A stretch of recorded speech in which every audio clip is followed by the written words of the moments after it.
Hello guys, in today's video, I'm gonna show you how you can fix a Dead by Daylight crashing on your Steam. Let's begin. First, open your Steam client, alright?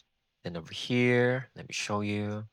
Once this is opened, I want you to select that specific game. It could be Dead by Daylight or any other game.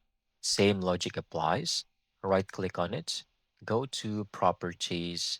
Under General, make sure to type -dx11 under Launch Options, and then go to Installed Files. Verify this game's files are installed correctly. So verify integrity of the game files. This might take a few minutes depending on how big the game files are.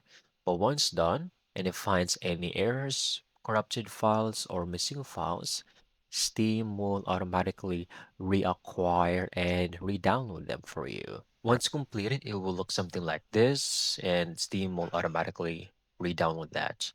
So you can minimize Steam now. I want you to go ahead, click on the Start menu. And then if you have a NVIDIA GPU, I want you to open the application itself. Check if you have installed the latest version of the GPU drivers. So click on Drivers. And you can choose Game Ready Driver or Studio Driver. Me personally, as a balance between work and gaming, I will choose Studio. But either way, the most important is go ahead install or update this. If you're using AMD, same, just go and use their software and then make sure you have the latest GPU installed. Once done, you can restart your PC, and once you're back on your screen, go ahead, launch your game. Everything should now be working smoothly as ever. That's it. That's how you can easily get this done.